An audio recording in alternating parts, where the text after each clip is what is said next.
Hola a todos, bienvenidos a la región de Murcia, bienvenidos a Águilas, bienvenidos al OIGE y por supuesto bienvenidos a Fruit Attraction Live Connect. Esta es la última semana de la feria que normalmente se celebraba en IFEMA, pero para nosotros sí que va a ser hoy una despedida porque va a ser el último de los eventos que hemos programado en Opel OIGE para el transcurso de Fruit Attraction en este año 2020. Inauguramos el pasado jueves con una receta o un show cooking, mejor dicho, en invernadero con el gran Julio Belandrino. El viernes tuvimos algunas de las personalidades más relevantes del sector agrícola también en nuestros invernaderos en esa mesa redonda que presidía Fernando Gómez, el director general de ProExport. Y después de ese cartel, pues nos quedaban muy pocas opciones para subir el nivel, para mejorarlo y para cerrar por todo lo alto. Por lo que yo entiendo, el rey o la persona con más medallas olímpicas de la historia del deporte español. David Cal, muy buenos días. Hola, buenos días. Bienvenido a Lo Dije. Muchas gracias. ¿Qué tal? ¿Cómo te has encontrado esto? Pues la verdad que me sorprendió un poco las instalaciones, porque tú al final tienes un concepto de dónde se produce el producto y claro, aquí al final es donde la parte final del producto. Yo me imaginaba ver más invernaderos por aquí y eso, pero bueno, la sensación la verdad que es muy buena. Pues bueno, pues muchísimas gracias por venir, por estar con nosotros. Vamos a hablar de muchas cosas con David Cal, vamos a hablar de su carrera, vamos a hablar, por supuesto, como hemos programado, como hemos anunciado, de la nutrición y el deporte, de la importancia que tiene la fruta y la verdura en todo eso. Pero lo primero que te quiero preguntar, porque yo sé que es lo que más te está preocupando a ti, ¿se salva el Celta este año? Sí, yo creo que tenemos ahí un buen equipo para salir ahí de ese agujero que ya estuvimos metidos el año pasado y este año parece que está ahí, pero yo creo que sí. ¿Y el Madrid qué? Y Entendemos que se salva, pero me refiero... no, el ¿Cuál es el tope este año? Madrid yo creo que va por la Liga, Champions, lo que haga falta. No, yo creo que el Madrid es un equipo, además que a mí soy madridista y lo veo como un equipo modélico, porque con la situación que estamos viviendo ahora mismo, pues Florentino pone una dirección y dice, bueno, este año la situación económica está mal, no vamos a hacer fichajes, no vamos a hacer esto, lo otro, y al final lo va cumpliendo, que a lo mejor penaliza a este año al equipo de cara al año que viene, pero yo creo que a la larga le va a favorecer bastante el no haber hecho esos fichajes, y sobre todo un delantero bueno sí que le hacía falta, pero bueno, creo que la dirección que está tomando es buena. Como digo, tenemos aquí a David Cal, el español con más medallas olímpicas de la historia. Hay que preguntarle muchísimas cosas, así que por llevar un poquito un orden, yo creo que lo más importante es empezar desde el principio. Si hubiese alguien que todavía no conociera al personaje que tengo sentado a mi derecha, gallego, nacido en el año 82, si no estoy equivocado, concretamente en Pontevedra, un oro, perdón, y 4 platas, 5 preseas en total en toda tu carrera olímpica. Es que no sé cómo presentarte. Pues ya estoy presentado, no hace falta mucho más que presentar. Sí, bueno, yo la verdad que bueno, empecé en el mundo del piragüismo en el 91, creo que fue más o menos, sí, en el 91, tenía 8 años, a punto de cumplir, yo soy de octubre, al empezar en verano pues tenía 8, a punto de cumplir 9. Y nada, yo empecé en el piragüismo al final por casualidad o casi obligación de probarlo, porque vivo en un pueblito pequeñito de un ayuntamiento que son 25.000 habitantes, pero están repartidos en pueblitos pequeños. Y cerca de mi casa había un club de piragüismo. Yo todos los días pasaba por delante de él para ir al colegio, que el colegio estaba a 50 metros, entonces es casi una obligación. Todos los chicos del pueblo al final acaban practicando piragüismo, porque es uno de los deportes referentes allí.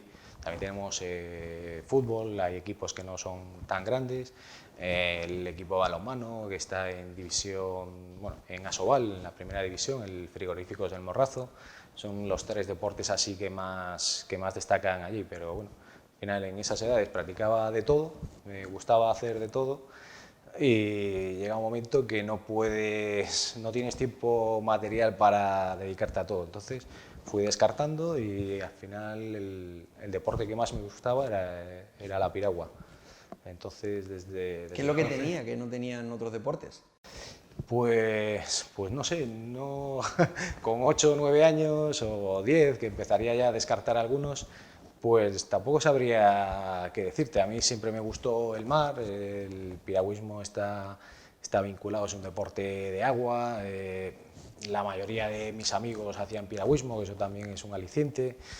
Y bueno, poquito a poco te vas metiendo. Yo empecé pues para pasarlo bien, ¿sabes? Porque mucha gente, sobre todo yo sí que lo recalco mucho para los chicos jóvenes, que cuando me dicen, oye, dale un consejo a los chicos para que practiquen deporte, para que hagan actividad deportiva, y yo el consejo que siempre le pongo es que no tienen por qué hacerlo, es que practiquen un deporte porque le gusta. No todo el mundo tiene que ser campeón del mundo, campeón olímpico. Al final lo importante es que hagan deporte, ya sea a nivel amateur, ya sea pues salir a trotar un poco un par de días por semana, cualquier cosa, que hagan algún tipo de actividad, que sobre todo en la sociedad que vivimos ahora mismo, eso cada vez está más complicado con el tema de todos los estímulos que tienen exteriores, de videojuegos, de televisión, de redes sociales. Al final es casi una utopía de que un crío tenga ganas de salir a la calle a jugar al fútbol, por ejemplo. Entonces yo sí que los animo a que salgan y que se diviertan. Me parece muy interesante eso que comentas, ya no solo por el hecho de todas las ofertas lúdicas que ofrece, digamos, la sociedad actual, pues con esas plataformas de streaming, con los videojuegos, como comentas, sino también por el hecho, en relación a una cosa que comentabas al principio, de que parece como que se ha puesto a la victoria como la única solución posible para una carrera deportiva, como que ya cada vez se está perdiendo un poco esa práctica deportiva por el mero aspecto lúdico, por el hecho de disfrutar en sí. Sí, fíjate que yo vengo de la competición y vengo desde muy joven de ese mundo, y lo que recomiendo es justo lo contrario, recomiendo que se haga actividad, que no la gente, pues sí que los animo a que si hay alguien que le gusta mucho un deporte, que se le da bien o que no se le dé bien, que le guste y que quiera seguir mejorando, pues para adelante. Pero lo primero, lo principal es disfrutar de lo que haces. A mí, eso, en algunas entrevistas me preguntan, oye, ¿y tú por qué empezaste en el piragüismo? ¿Tenías algún referente o querías...? No, yo lo hacía para disfrutar, para estar con los amigos, sobre todo en la época de verano, pues te bañas un poquito, andas un poco en piragua, después quedas para tomar el sol, para jugar en la playa, y yo me pasaba así los veranos allí en Galicia. Y nada, al final poco a poco vas entrenando, vas mejorando un poquito. Yo recuerdo la primera vez que me dijeron, oye, vamos, mi club competía a nivel autonómico y a nivel nacional, y me dijeron, va a haber un campeonato gallego dentro de poco, te vamos a inscribir. Y yo, hostia, yo no quiero competir. yo todavía no tenía asumido eso, el deporte y competición, de hecho no me gustaba. Cuando mi primera competición, recuerdo que era muy pequeñito, en kayak sí que había gente de mi categoría, es la modalidad que va sentado, y en canoa no había gente de mi categoría, porque todavía se suele empezar un poquito más tarde. Entonces tenía que competir con chicos 2 años mayores. Yo por aquella época era de mi edad, era de los bajitos, y competía con tíos que me sacaban 2 cabezas. Y nada, pues al final fui con mucho miedo, y mi primera competición quedé cuarto. Y dije, bueno, pues no se me da mal. La siguiente competición, cuarto, y al final toda la temporada fueron cuartos puestos. Y claro, ya ve que está en el podio como fuera, claro. Pero Era una cuestión de orgullo. una competición iba segundo, y dije, hostia, esta es la mía, este año, en esta competición la voy a romper. Chocamos yo con el tercero, bueno, el tercero conmigo, me caí al agua, me subí a la canoa y quedé cuarto igualmente. Pero sí que mi club sí que tiene mucha tradición en piragüismo, y mucha de la gente conseguía medallas, y yo los miraba desde abajo y decía, joder, es que yo quiero subirme ahí al cajón. Y nada, no fue hasta el año siguiente ya cuando empecé a subirme y a estar en el podium, pero bueno, para mí era al final un reto, conseguir mejorar cada día un poquito más, y al final pues así es como se consiguen las cosas. Y a nivel personal, a nivel mental, a nivel de tu día a día, ¿cómo se pasa de ser un aficionado a un deporte, además, con el debido respeto, que espero que me entienda, muy minoritario, que no es el fútbol, el baloncesto o el tenis? Minoritario, sí. ¿Cómo se pasa de eso, de que sea parte de tu vida a que sea tu vida como tal? Pues yo la verdad es que lo llevé bastante mal, porque yo no, sí que me gustaba mejorar y ser de los mejores en mi deporte, pero yo no buscaba la repercusión social que eso tenía. Y en el 2003 yo quedé subcampeón del mundo, que era el año previo a los Juegos de Atenas, y yo era un auténtico desconocido. Yo era también muy tímido, introvertido, me gustaba ir a hacer mi vida y demás, y me conocían malamente en mi casa porque no paraba tampoco mucho. Y donde sí que noté el cambio fue en los Juegos de Atenas, que fíjate, un mes y medio, 2 meses antes de los Juegos yo había sido subcampeón de Europa y tercero, y no me conocía nadie. También hicimos una estrategia en el 2003 que Galicia no tenía un oro olímpico todavía por aquel entonces, y había un chico de triatlón, Iván Raña, que había sido subcampeón del mundo en el 2003, igual que yo, y la prensa se tiró a por él, como que era el posible oro olímpico, que tenía muchas opciones, y yo cogí, di un paso atrás y dije, para ti, toda la presión para ti, yo no quiero eso. Y también por eso pasé bastante desapercibido.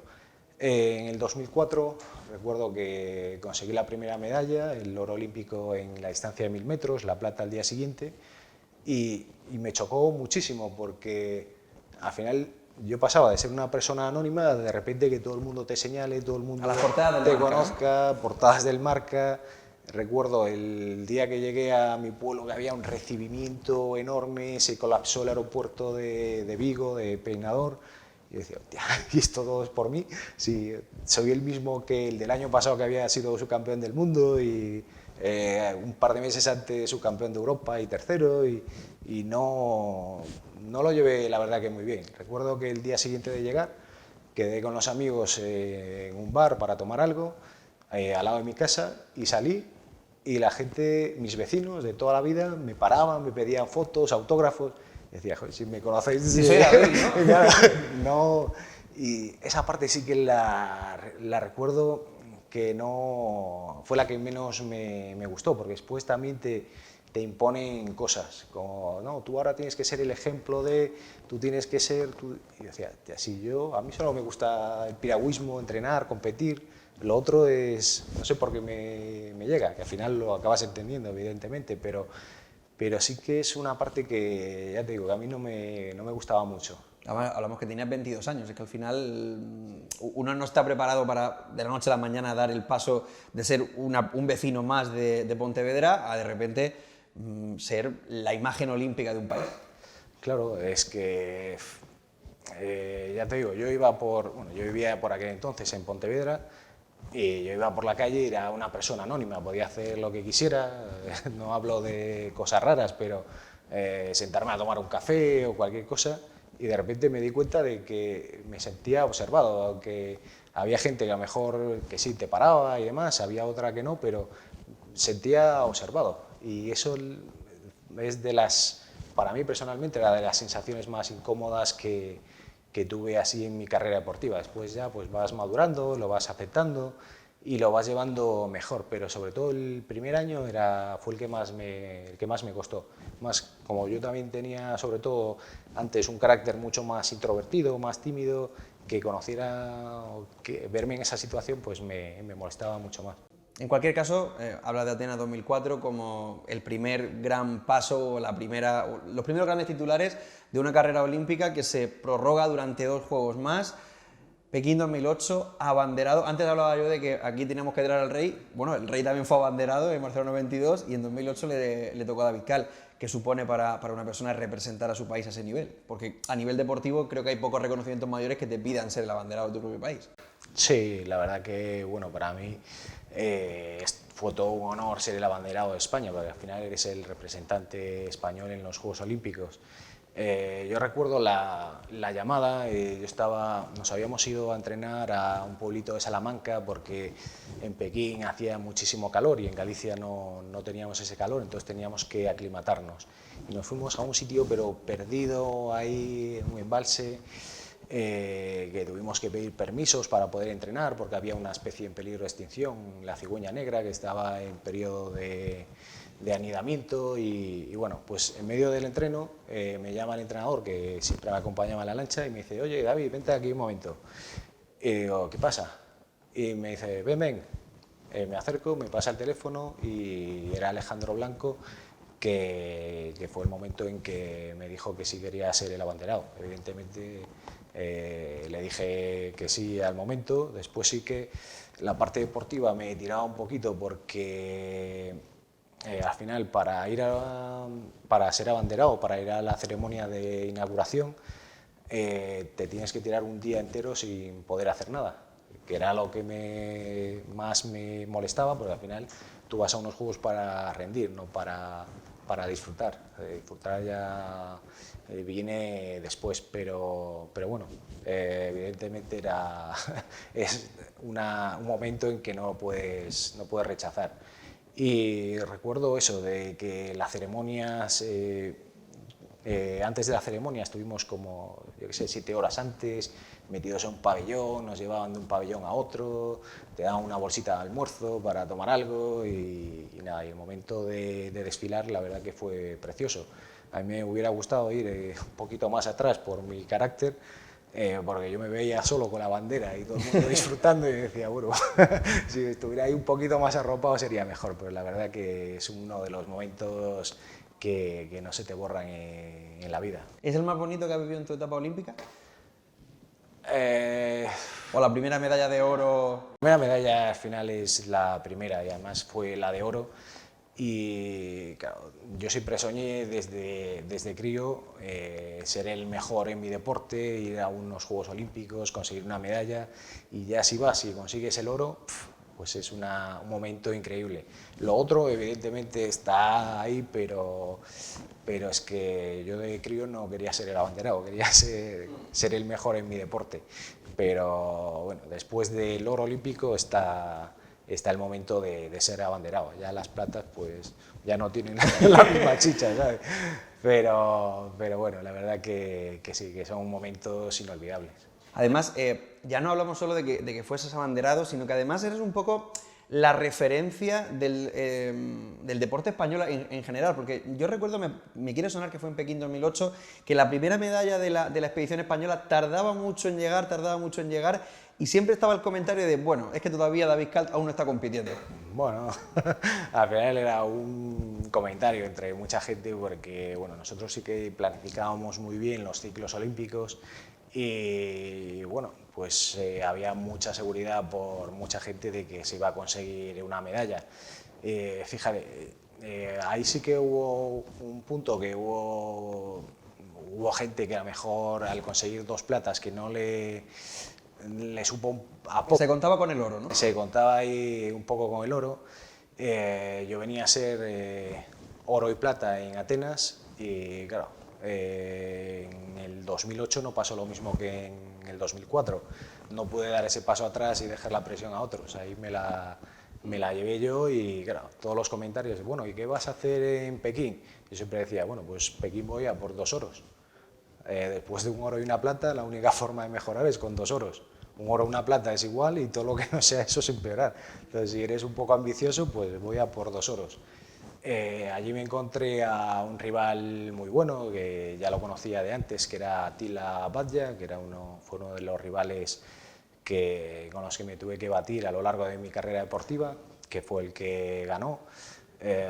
Ahí sí que me quedó un poquito la pena de que la pista no estaba perfecta para las condiciones mías, pero tampoco es una disculpa. Había un poquito de viento en contra y él es un poco más pesado que yo y yo donde mejor iba era cuando había un poco de viento a favor o la pista a plato que se pudiera correr mucho. Sin embargo, él no tenía esa velocidad de punta y ahí penalizaba. Entonces, con el viento a favor ahí le favoreció un poco. Ahí fue la primera plata y en el 500 fue la segunda, que ahí sí que el ruso que me ganó, Maximo Palev, pues estaba intratable y no hubo forma de echarle mano. Y bueno, pues esas son pues eso.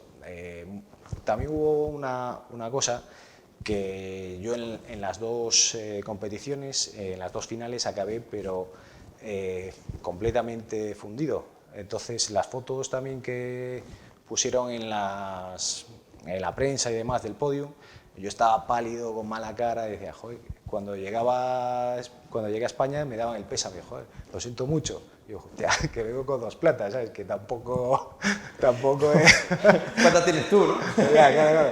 Pero, fíjate, al final llegas a un extremo tal de fatiga que yo en la segunda prueba, en la de 500, me tuve que bajar 2 veces del podio a vomitar, que eso no salió evidentemente en la tele porque cambiaban la cámara, pero claro, yo estaba ahí completamente mareado y me bajé, me pusieron la medalla y justamente me la pusieron y me tuve que bajar a vomitar.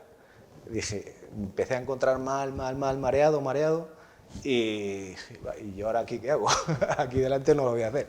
Me di la vuelta, me bajé atrás, vomité, volví a subir. Al podio otra vez, ya con Al podio otra vez. Y claro, la imagen que había de mí era con la cara completamente pálida, desfigurado, y allí, ¿sabes? La gente decía, tía, le sentaron mal las platas, no le subieron bien. Con el oro no hubiera pasado. Claro, pero bueno, al final en esos momentos lo ideal cuando acabas de competir es salir a pasear un poco para limpiar el ácido láctico que generas durante la prueba, pero como ahí va todo por mecanizado y tienes que acabar de competir y ya subirte casi al podio. Y yo le estaba diciendo, por favor, dejarme un momento, y que es el momento de subir al podio y tal, y al final pues allí en el podio pasó lo que pasó. Ya que has hecho, por ejemplo, mención bueno, al mareo de después de competir, que es perfectamente comprensible, sobre todo cuando estamos hablando del más alto nivel, que son unos Juegos Olímpicos, y antes de centrarnos en la parte final de tu carrera y en tu vida después de eso, si quieres, aprovechando un poco ese contexto que has introducido, y retomando un poco con la temática original de esta charla o de este coloquio entrevista que tenemos contigo, ¿cómo es el día a día a nivel nutricional de un deportista de élite? Porque estoy entendiendo que no es el mismo que puedo tener yo, que puede tener los que nos están viendo a través de la pantalla. No, evidentemente bueno, al final no dista mucho de lo que es una vida saludable. Lo que pasa es que la tienes que elevar un poquito más, porque tienes que darte cuenta que si necesitas alimento para poder rendir, que al final es tu combustible.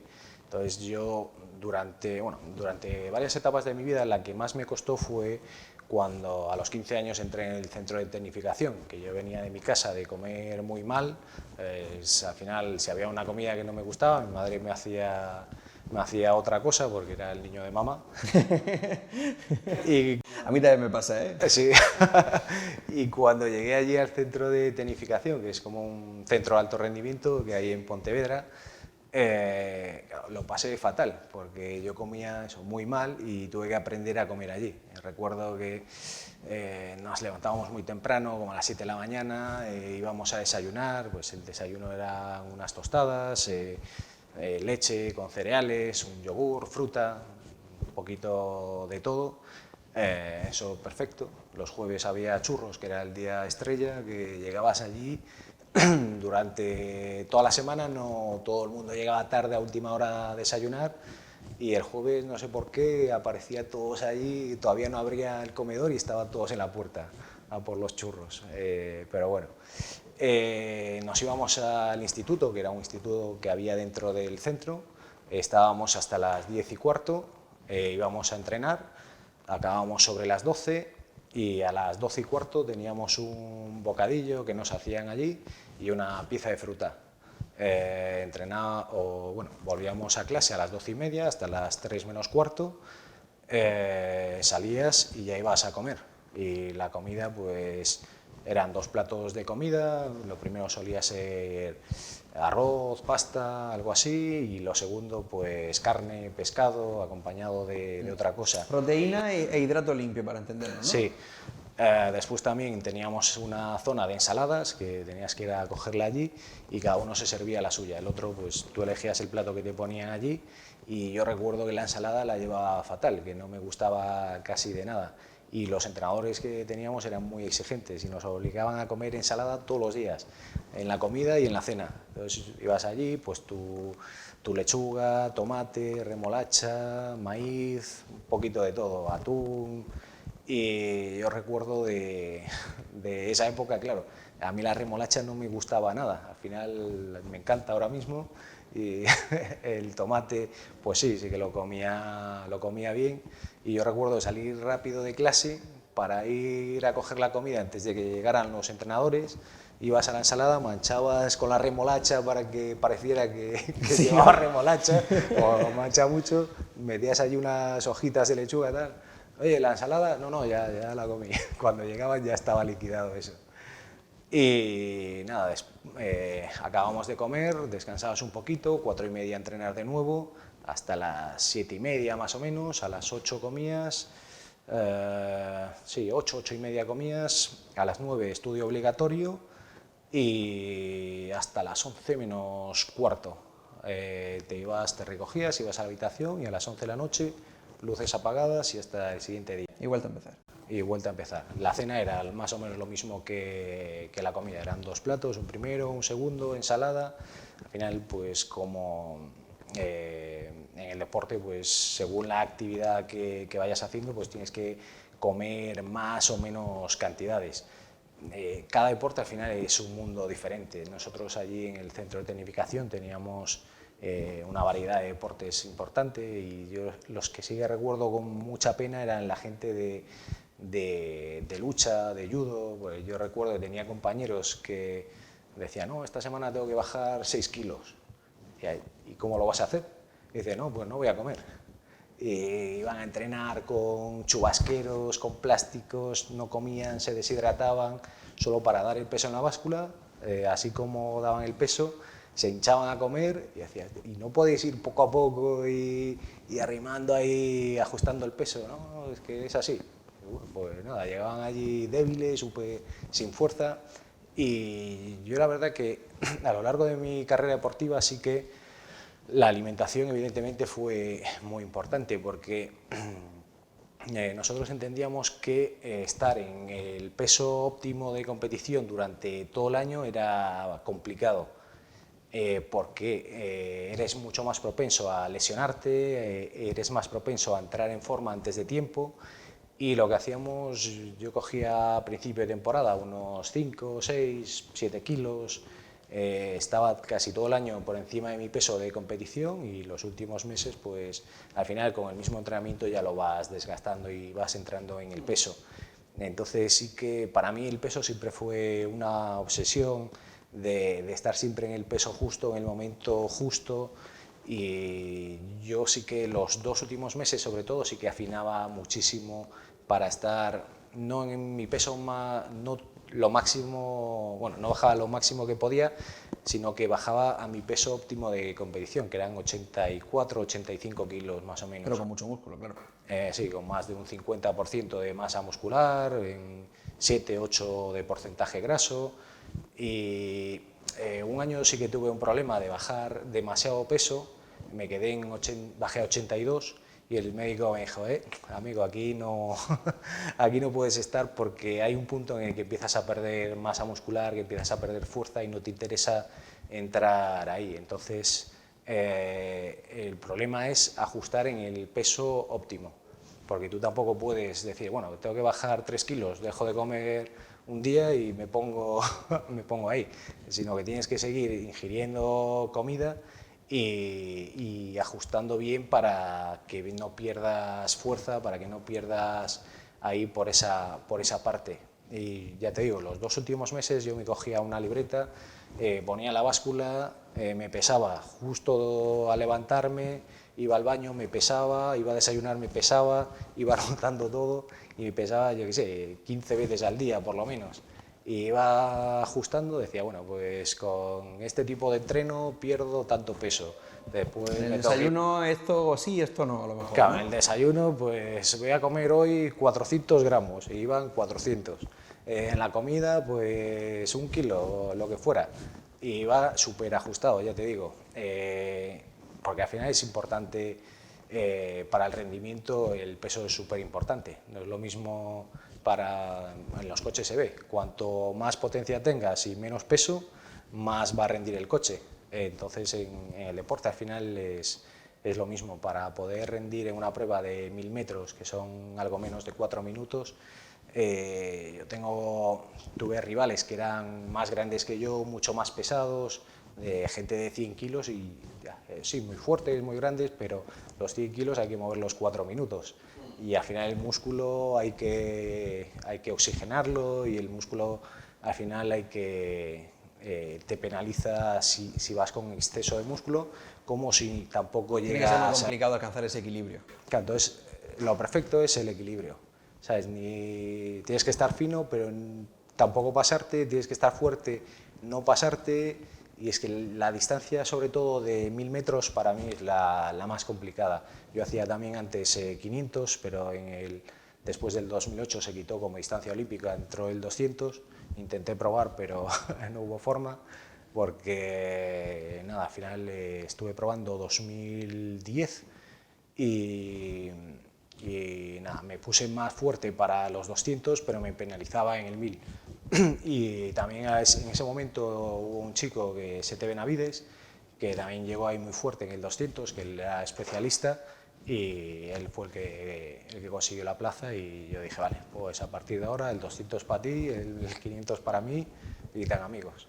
Bueno, después tampoco es así, pero bueno, cada año nos teníamos que jugar la plaza entre la gente de España y demás, pero bueno, resumiendo, es así. Has dicho antes que no te gustaban mucho las ensaladas. Yo me preocuparé de que te vayas provisto de Sarita, que nos está acompañando aquí durante toda la entrevista, para que en adelante las disfrutes muchísimo más. Pero decías, por ejemplo, que sobre todo en esa parte final del año cambiabas un poquito todos los hábitos. Entiendo que la dieta era uno de ellos para alcanzarlo.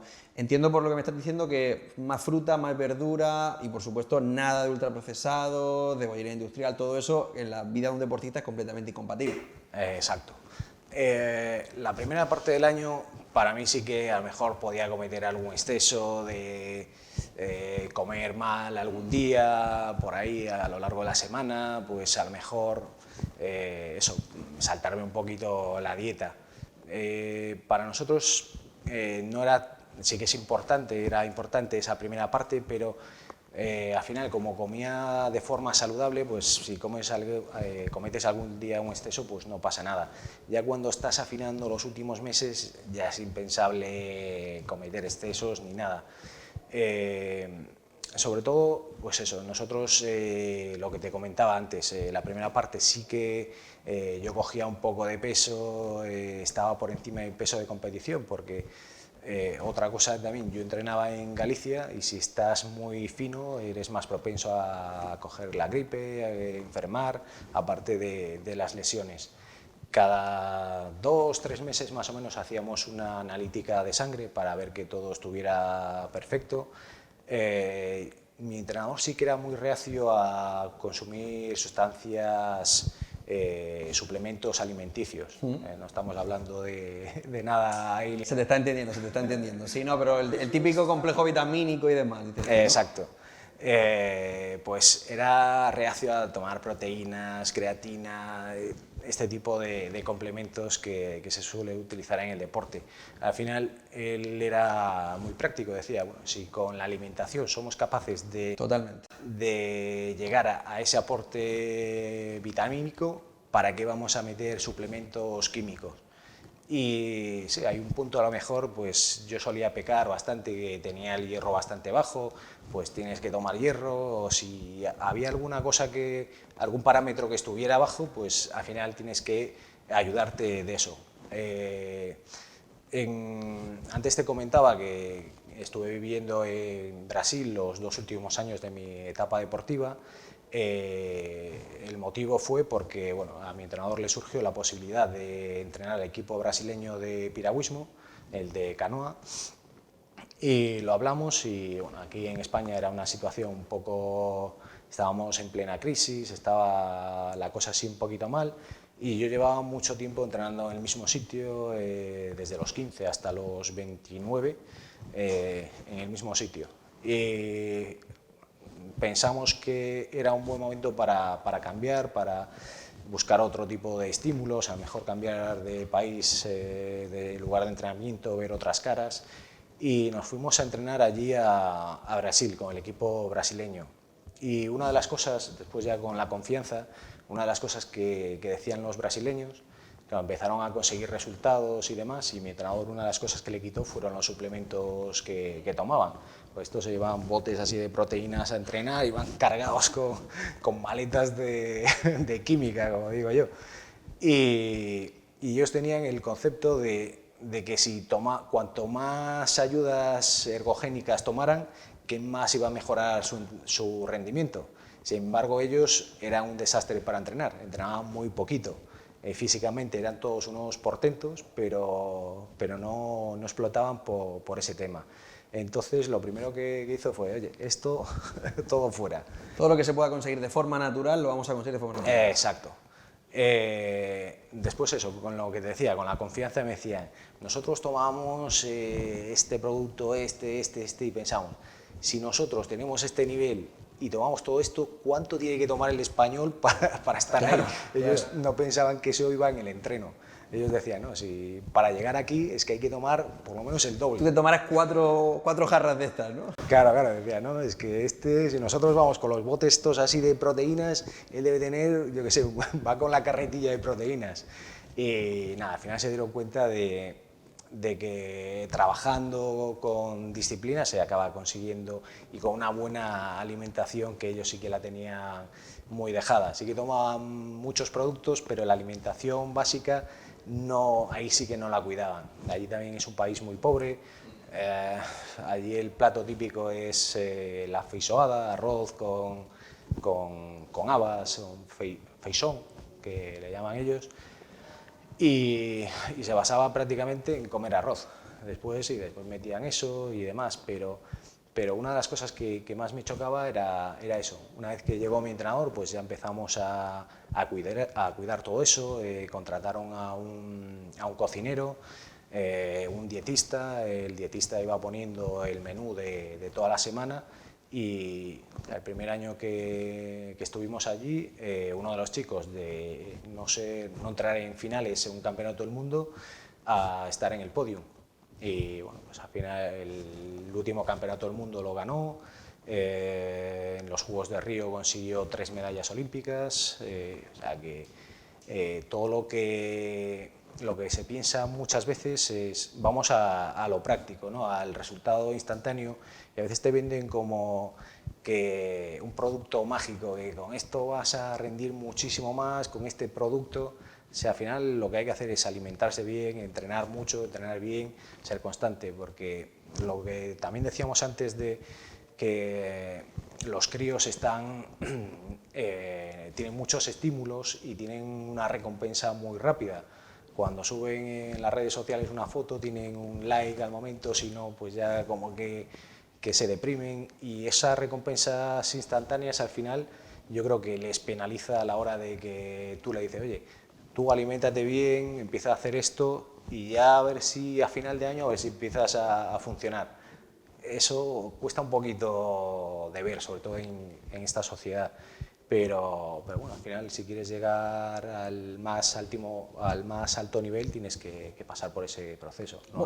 No, es cierto, pero además, en el caso, por ejemplo, que comentas de los niños, es que parece a veces como que, no digo en tu caso, pero a veces cuando se dice lo de no, tienes que pasar por eso, como si a lo mejor el hecho de llevar una vida sana fuese un castigo. Quiero decir, entiendo que para el deporte de élite casi que sí, porque tú antes no lo comentabas, ¿no? Que la exigencia es muy alta, pero al final, para una vida sana es tan sencillo como comer medianamente bien y tal. Nosotros, por ejemplo, yo creo que una de las cosas de las que más orgullosos estamos de nuestro producto es que es un snack que se puede sustituir por las palomitas de cuando estás viendo una película en el sofá, ¿sabes? Al final... Mira, esto es perfecto para después de un entreno, te coges la cajita esta y te tomas ahí unos cherries, y es el momento ideal para ingerir algo, y que mejor que este tipo de productos. Y si es natural, mucho mejor que tomarse una barrita energética, que tomarse...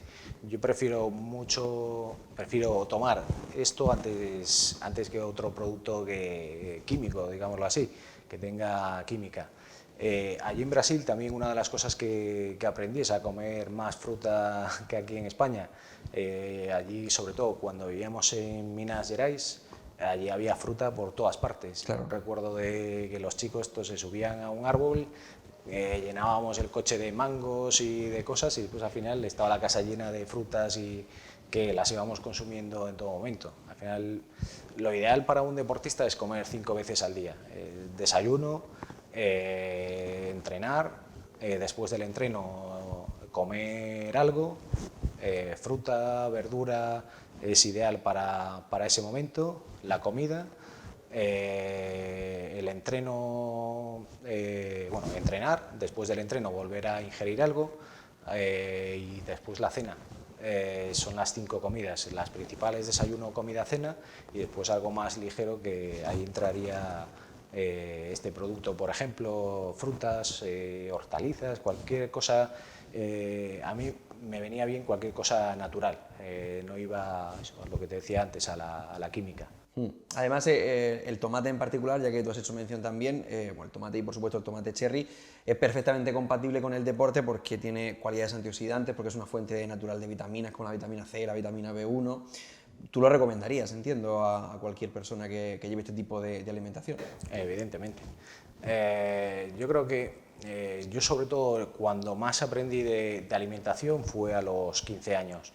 Yo al principio no entendía por qué me obligaban a comer ensalada en las comidas. Yo decía, bueno, pues pasta, arroz, la comía perfectamente, después la carne bien, el pescado no me gustaba tanto, y la fruta la comía bien, aunque había alguna que me gustaba más que otra, pero la ensalada era algo que en mi casa pues no comía tanto. A mis padres sí que les encanta la ensalada y demás, pero yo era un poquito más reacio a eso. Y poco a poco te vas dando cuenta de que si quieres mejorar deportivamente y quieres mejorar tu nivel, lo que tienes que hacer es ir cuidando pequeños detalles. Mejorar el descanso, mejorar la alimentación, mejorar la técnica, mejorar lo que es el entreno en general, entrenar lo mínimo posible para rendir lo máximo. Que si el fisio, que si el médico, que al final hay un montón de cosas que un deportista tiene para tocar, y sin embargo hay cosas que dejan abandonadas. El material deportivo también es otra de las cosas que también se puede mejorar en ese aspecto, pero yo siempre tuve muy claro que al final, desde a principio de temporada, yo me ponía como que era igual que el resto de mis rivales, y todos empezábamos de cero a principio de temporada. Entonces, para ser mejor que ellos, tú tienes que hacer cosas mejor que ellos. Físicamente, pues más o menos somos todos iguales. Uno puede ser un poco más fuerte, otro más resistente, pero más o menos no hay muchas diferencias. Técnicamente, pues ahí podemos mejorar. En alimentación, pues vamos a tomar productos naturales, vamos a intentar mejorar todo el plan alimenticio, y sobre todo al principio de temporada ya te digo que sí comíamos bien, porque yo comía un centro que hacía comida para deportistas, y al final es comida sana, saludable, hecha para deportistas, pero sí que la última parte la afinábamos muchísimo, porque es donde al final te estás jugando todo. Al principio de temporada, vuelvo a repetir que es importante, pero sobre todo la última parte le poníamos mucho empeño de comer bien, y al final, mejorando pequeñas cositas, pues acaba siendo un poquito mejor que el resto. Porque al final las distancias que hay, o las diferencias entre los rivales en una final de un mundial, de un campeonato del mundo, muchas veces son mínimas, y esas pequeñas, las distancias que hay entre un rival y otro, al final tienen que ser en pequeños detalles. Yo lo que podía quedar primero, podía quedar segundo, podía quedar último, pero lo que sí que no me permitía era quedarme con la duda de ¿y si hubiera hecho? ¿Y si hubiera comido mejor? ¿Y si hubiera descansado más? Pues al final el año es muy largo y es muy complicado llevar a rajatabla todo, todo lo que tienes que seguir, pero intentar que sea saltarte las mínimas cosas posibles. Entonces, si tú pones todo de tu parte, pones todos los medios, pones todas las ganas, quedas primero, perfecto, al final es maravilloso. ¿Que quedas segundo? Bueno, pues hay que darle la enhorabuena al primero y ya está. ¿Que quedas último? Bueno, pues habrá que seguir trabajando y ver en qué podemos mejorar. Y yo creo que en la alimentación es una de las cosas que que los deportistas deberían tomárselo más, bueno, no digo más en serio, pero revisarlo más, ver cuál es la mejor alimentación, porque muchas veces lo asocian una buena alimentación pues a comer arroz, pollo, y después meto proteínas de bote, después meto un polivitamínico de aquí y otra cosa de allá, y piensa que con eso pues lo van a suplir. Cuando al final el producto natural posiblemente sea la mejor opción, sí. ¿Para qué te vas a ir a algo hecho, algo de origen químico, cuando tienes aquí un producto que está nacido en la tierra, que está creado aquí y que es completamente natural? Porque cuando es algo así tan sencillo, te dices, ¿por qué un deportista va a comer tomates y al final es algo que cualquiera puede comer un tomate? ¿Por qué no? ¿Sabes? De acuerdo, pues yo es que me tiraría horas y horas hablando contigo, porque además tienes una conversación tremendamente fluida, da gusto escucharte, así que por cerrar un poquito el tema antes de terminar, si te parece, tenía aquí preparado un bloquecito de 4 preguntas a modo de cierre, relacionadas con los valores de nuestra empresa, que son el respeto, la confianza, la ilusión y la pasión, y creo que son cosas además que en muchos aspectos has ido introduciendo ya en algunos temas. De hecho, teníamos incluso preguntas preparadas de algunos de los usuarios que han dejado sus preguntas en redes sociales, pero es que no nos va a dar tiempo para mucho más, alguna de ellas ya la he ido respondiendo. Perfecto. Perdona. Perfecto. No, digo que por empezar por el orden que te lo he dicho, por ejemplo, hablaba del respeto. Hay una entrevista que le hacen a Fernando Torres, que él dice una frase que a mí se me quedó grabada cuando la escuché, que él decía algo así como que él empezó a ser mejor futbolista cuando entendió que no era nadie sin sus compañeros. Tú antes, por ejemplo, fuera de micrófono nos hablabas de que en algunos aspectos el piragüismo es un deporte un tanto solitario, y al final es un deporte individual, pero me imagino que dentro de toda tu carrera habrá tenido mucha importancia el papel de los compañeros de equipo que te han ayudado a entrenar, de entrenadores propiamente dichos, hasta qué punto son importantes ellos para conseguir una medalla de oro y 4 de plata. Mira, en mi caso, la verdad es que a lo largo de mi trayectoria deportiva hubo una primera etapa que sí que tuve compañeros. Desde el 2012 desde el 7 al 12 entrené absolutamente solo, completamente solo, sin compañeros y sin nadie, por la situación, las circunstancias que pasaron en ese momento. Y yo sé que eché siempre mucho de menos tener a alguien ahí a la hora de, sobre todo los entrenamientos de principio de temporada, de hacer mucho volumen, muchos kilómetros, que vas solo. A mí muchas veces se me iba a la cabeza de a lo mejor tienes que hacer 2 horas de paleo continuo y llega la hora y media y a lo mejor me estaba riendo y entraba, ¿de qué te ríes? Y, tía, vamos a centrarnos, porque claro, es complicado estar centrado tanto tiempo en una cosa. Pero sí que, no los compañeros, pero sí que gran parte de mi éxito al final es el equipo de trabajo. Yo le doy mucho valor, siempre se lo di a mi entrenador. Empecé con él en el 97, finales del 97, hasta que me retiré. Y al final es una persona que era muy metódica, que era muy trabajadora, que analizaba todos los datos, todas las variables, y la verdad que gran parte de mis éxitos pues son gracias a él.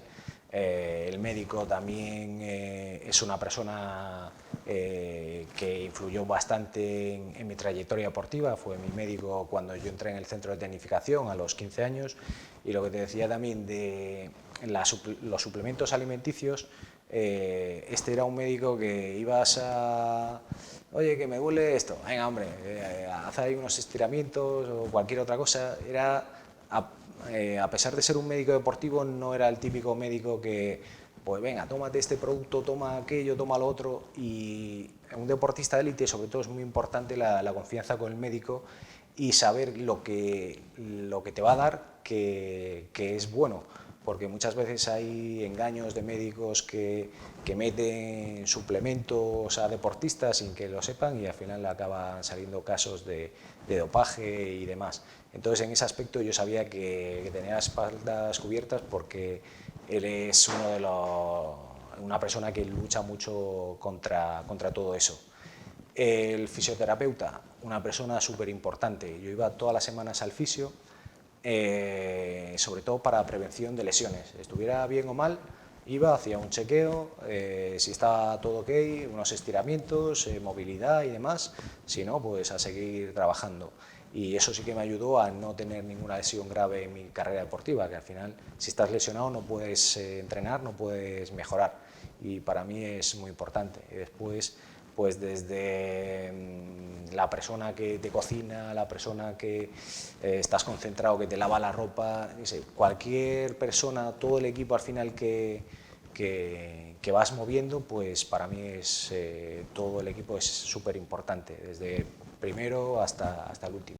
Esta definición de compañerismo hace mucho más grande a un campeón que las medallas en sí.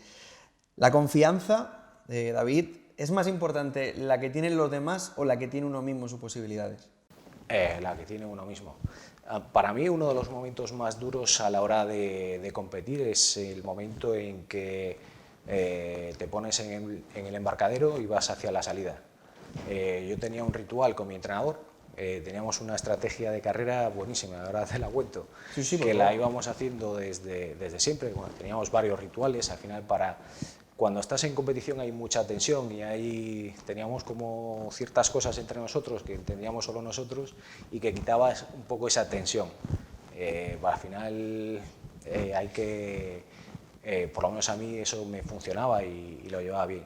Entonces él siempre llevaba el barco por delante, yo lo llevaba por detrás, pasábamos el control de embarcaciones, lo poníamos en el agua, yo me subía en la canoa, él me tocaba en la cabeza y me decía, ven pronto. Esa era la estrategia de carrera. Cuanto antes llegues, mejor para todos. Eso era lo único que me decía. Muchos entrenadores sí que antes de competir están ahí dándole las órdenes que tienes que hacer esto o lo otro. Mi entrenador para eso era mucho más práctico. Decía, tuviste todo un año para decir todo eso, ¿para qué te esperas a 5 minutos antes? ¿Sabes? Hazlo antes, no esperes. Y bueno, para mí eso, mi entrenador la verdad que fue una persona muy influyente en mi carrera deportiva. Tal y como hablas de él, desde luego se nota que lo fue.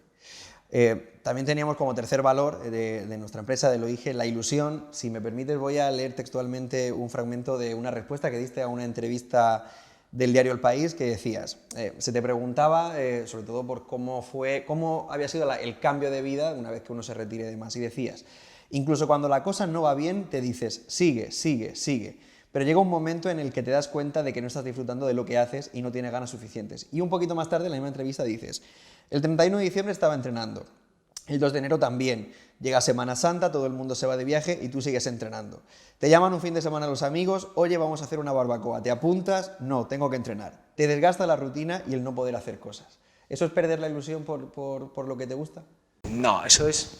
Al final, nosotros cuando empezamos la temporada, la solíamos empezar en octubre, así que empiezas ya hasta agosto, sabes que no paras. Pero es que no tienes un día de descanso. Descansábamos, yo entrenaba el 31 de diciembre por la tarde, llegaba por la noche a mi casa, cenaba, y el 1 de enero sí que descansaba, el 2 ya no. Sí, pero a lo mejor tampoco el 31 te daba pábulo para decir, venga, hasta las 8. Claro, llegas ahí fatigado de entrenar y demás, pero al final esas cositas sí que te desgastan muchísimo, porque al final no es un año. Al final son muchos años en esa rutina que vas adquiriendo, que al final a mí me gustaba, pero ves que hay otra gente que hace otras cosas y te dice, bueno, y yo entrenando, y yo entrenando, y yo entrenando. Y esas cosas son algunas de las cosas que te van gastando. Al final tú aceptas como deportista que tienen que ocurrir, pero eso sí que en el día a día va desgastando un poquito. Sobre todo, pues eso, tus amigos dicen, oye, que nos vamos al carnaval, que vamos a hacer no sé qué, una barbacoa o cualquier cosa. Dices, es que a mí me viene mal que tengo que entrenar. Y al día siguiente tengo que entrenar. Y el siguiente también. Y cuando estabas en el entrenamiento lo pensaba ¿y estos con el chorizo y la longaniza? Claro, imagínate en carnavales, todo el mundo por allí, yo entrenaba en medio de la ciudad de Pontevedra, por las orillas la gente disfrazada y yo disfrazado de piragüista, por ahí, venga. Además, estás en un pueblo en el que el carnaval se le tiene cierto aprecio aquí. Sí, bueno, claro. Sí. No, pero bueno, como el carnaval, cualquier otra cosa, sí, ¿sabes? Sí. Llega un festivo, para mí no había festivos. porque mis rivales en los festivos tampoco descansan. O sea, yo no puedo permitirme, o no podía permitirme el lujo de descansar así ese tipo de días. Al final, las cosas que comentaba antes de que tienes que ir poquito a poco arañando un poquito cada día, pues esas son cosas típicas, es eso, que llega un festivo, que llega un puente, que llega... Es igual, hay que estar ahí, entrenar e intentar mejorar día a día. Y el último de los valores que representa la empresa, que además va muy en relación con lo último que estabas diciendo, es la pasión. Yo creo que el deporte, y supongo que estarás de acuerdo conmigo, en su propia idiosincrasia lleva implícita la pasión. Cuando, por ejemplo, uno piensa en el fútbol, en los aficionados, por supuesto, en el hecho de representar a un país, como ha sido tu caso, ¿hasta qué punto, del 1 al 10, si lo quieres puntuar, te ha llegado a ti a apasionar lo que hacías? Pues un 11 por lo menos. A mí siempre me gustó el piragüismo, que antes lo comentábamos. Yo empecé con 8 años y yo nunca me imaginé de que iba a ir a un campeonato de España, un campeonato europeo, mundial, unas olimpiadas. Yo empecé a entrenar poquito a poco. Al principio no me gustaba la competición. De hecho, la primera competición a la que fui no fui sin ganas porque no quería hacerlo. Y después te ves que pruebas algo nuevo, que te gusta y dices, pues venga, vamos a mejorar un poquito. Y si eres ambicioso, al final vas mejorando, cada día entrenas un poquito más para ser mejor y esa ambición, esa pasión tienes que tenerla.